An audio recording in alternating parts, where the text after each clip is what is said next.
देखिए, जिस तरह से बीएलओज पर दबाव बनाया जा रहा है वो किस तरह का दबाव है आप समझ सकते हैं। और जिस तरह की शिकायतें आ रही हैं लोगों से, उससे ये लगता है कि कहीं न कहीं चुनाव आयोग जो है पूर्वाग्रह से ग्रसित होकर काम कर रहा है। और ऐसे में जब बीएलओज आत्महत्या कर रहे हैं फिर भी उस पर कोई एक्शन लेने के बजाय इधर उधर की बात करते हैं। एक तरह से वो सरकार के पिट्ठू हो गए हैं और या संबंधित दलों के पिट्ठू हो गए हैं, इसलिए वो आरोप लगाने के क्रम में ऐसा आरोप लगा रहे हैं जैसे विपक्ष ने सारा कुछ करवाया हुआ है। हमें लगता है कि उनको संजीदगी पूर्वक सोचना चाहिए कि किस तरह से बीएलओ से काम लिया जाए, उन्हें वक्त देना चाहिए। पॉलिटिकल पार्टीज भी बूथ लेवल एजेंट तैयार कर रहे हैं, उनके साथ मिलजुल करके काम करेंगे। जोर जबरदस्ती से अगर कोई करना चाहेगा तो इस तरह की आत्महत्या की खबरें आएंगी जो देश के लिए हानिकारक है। और हम समझते हैं जो एक संवैधानिक संस्था और जिस तरह से चुनाव आयोग का लोग आदर करते हैं तो उसके प्रति लोगों के मन में अनादर का भाव उत्पन्न होगा। कमान कांग्रेस का क्या है, सबसे बड़ा प्रश्न तो ये है। खड़गे साहब के पास जब ये बात आई 2-4 दिन पहले तो उन्होंने कहा कि हाई कमान फैसला करेगा। अब कांग्रेस का राष्ट्रीय अध्यक्ष ये कहता है कि हाई कमान फैसला करेगा, तो ये कितना हास्यास्पद है। और कांग्रेस में ये होना था। पहले देखिए, जब सरकार इन लोगों ने बनाई, मंत्री, मुख्यमंत्री और उप मुख्यमंत्री का जो फैसला इन लोगों ने शुरू में किया, उसी समय काफी खींचतानी चल रहा था, पूरा खींचतानी चल रहा था। और अब जो है ये बात सब सतह पे आ गई है, झंझट बहुत ज्यादा है, इन लोगों में मतभेद बहुत ज्यादा है। और मुझे ऐसा लगता है कि पार्टी टूटेगी कांग्रेस कर्नाटक में, और आला कमान जो इनका सो कॉल्ड है उसके पास ये ताकत नहीं है कि उस विवाद को ये सुलझा लें, सलटा लें। तो कांग्रेस का टूटना निश्चित है कर्नाटक में। सर, जो खड़गे साहब,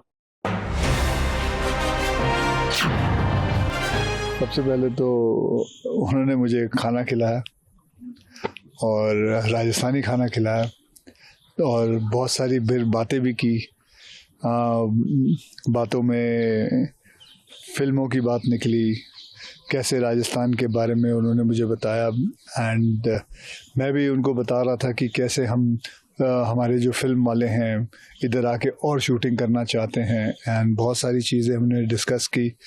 एंड वैसे भी हमारे जो मुंबई में है, हम खबर पढ़ते रहते हैं कि राजस्थान में कैसे कैसे चीज़ें, सोलर को लेके इतना सारा कुछ चीफ मिनिस्टर के द्वारा सोलर से लेके इतना कुछ हुआ है। फिर मैं हाल ही में समिट भी हुआ था, राइजिंग राजस्थान 35 लाख करोड़ का हुआ था। And so Rajasthan is emerging as a very big winner.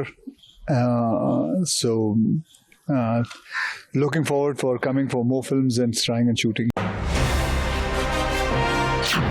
अभी फ़िलहाल तो बहुत रिस्पॉन्सिबल तो महसूस कर रही हूँ और ओथ नहीं लिया है, लेकिन अभी से काम करना भी शुरू हो गया है। वेकेशन, हॉलीडेज़, ये सब का मतलब भूल गए। मतलब ऐसा एक अंदर फीलिंग जो है बहुत स्ट्रॉन्ग हो गई है कि अब मुझे काम में लग जाना है। तो बस यही है कि लग गए हैं, सब लोगों से मिलना जुलना चलते रहता है और काम कैसे आगे बढ़ाना है उसके बारे में प्लानिंग चलती रहती है। एक्सपीरियंस आपका कैसे रहा जब आप पब्लिक के बीच में जा रही है? पब्लिक कैसा आपको रिस्पॉन्स? पब्लिक तो बहुत बहुत उम्मीद के साथ अपना विधायक चुनी है। अब मुझे इस उम्मीदों पर खड़ा उतरना है। रिस्पॉन्स अच्छा मिल रहा है आपको जनता की तरफ? बहुत रिस्पॉन्स बहुत अच्छा मिला। लोगों ने बहुत प्यार, आशीर्वाद दिया है। अब बस काम में लग जाना है। कमियों को कैसे देखती हैं? जो कमी आपके इलाके में, बिल्कुल। उसको दूर करने की तो सबसे जितने भी अभी 2-3 दिन खाली थे तो मैं सभी प्रशासनिक अधिकारियों से मिली और उन लोगों से भी काफ़ी ज़्यादा साथ तो मिलता ही रहेगा उन लोगों का। उनके साथ से ही हम लोगों को काम करना है। तो वही है कि अपना पूरा एक स्ट्रैटेजी बनाना पड़ता है कि हमको कैसे डे 1 से काम में लग जाना है। अच्छा, अब आप पॉलिटिकली इन्वॉल्व हो गई। एसआईआर का इशू जो है अभी भी ऑपोजिशन उठा रहा है, ऑपोजिशन के बारे में मैं नहीं, प्रवक्ता हमारे बात कर लेंगे। मुझे बिल्कुल, हाँ नहीं, देखिए मेरा काम है मेरे विधानसभा को कैसे ठीक से रखना है, कैसे उसको आगे लेके बढ़ना है। बाकी और चीज़ों पर हमारी पार्टी की प्रवक्ता को कैसे देखते हैं? इश्यूज सब लोगों ने बोला हुआ है, तो इसमें मैं कुछ टीका टिप्पणी नहीं करूंगी। हमारे प्रवक्ता बोलते हैं। Thank you. नमस्कार। 1 दिसंबर को अंतर्राष्ट्रीय गीता जयंती के अवसर पर मध्य प्रदेश में सभी जिला विकासखंड संभागीय मुख्यालय पर श्रीमद् भगवद गीता के 15वें अध्याय का पाठ किया जा रहा है, ताकि युग युगांतर श्री कृष्ण के मानव कल्याण का संदेश हम आत्मसात कर सकें।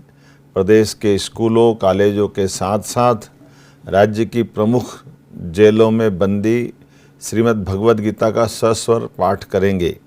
मध्य प्रदेश सरकार के वीर भारत न्यास द्वारा गीता पाठ के साथ साथ गीता प्रतियोगिता आयोजन भी किया जा रहा है, जिसमें प्रदेश के सभी छात्र और अन्य आम नागरिकों के साथ हमने बंदियों को भी भाग लेने की सुविधा दी है।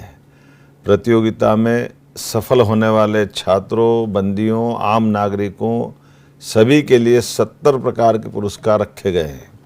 पुरस्कारों में भी 1,51,000, 31,000 ऐसे अलग अलग नगद राशि के अलावा लैपटॉप, ई बाइक्स, ई रिक्शा, ई ऑटो एवं 2-2 वर्ष की छात्रवृत्तियाँ भी शामिल हैं। सभी कलेक्टर्स, शिक्षा अधिकारी, सभी प्रकार के अधिकारी, जेल के अधिकारी प्रतियोगिताओं में तथा गीता पाठ में भाग लेने के लिए अधिकाधिक प्रोत्साहित करें। वैसे आम तौर पर गीता जयंती के अवसर पर इस आयोजन से जुड़कर सभी लोगों का रुचि भी बनती है और हमको पसंद भी आता है।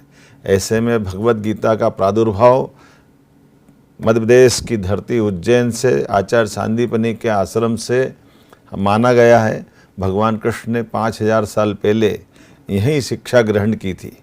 64 कला, 14 विद्या, चारों वेद, सारे पुराण, उपनिषद सबका निचोड़ अगर कहीं है एक ग्रंथ के अंदर, वो पवित्र श्रीमद् भगवद गीता है। इस अवसर पर हम सबका प्रयास है कि श्रीमद् भगवद गीता की जयंती को अविस्मरणीय बनाएं। आइए हम सब इन सारी चीज़ों से जुड़ें और गीता जयंती के अवसर पर होने वाले सभी कार्यक्रमों में भाग लें। आपको यह वीडियो पसंद आया हो तो इसे लाइक करें, हमारे चैनल को सब्सक्राइब करें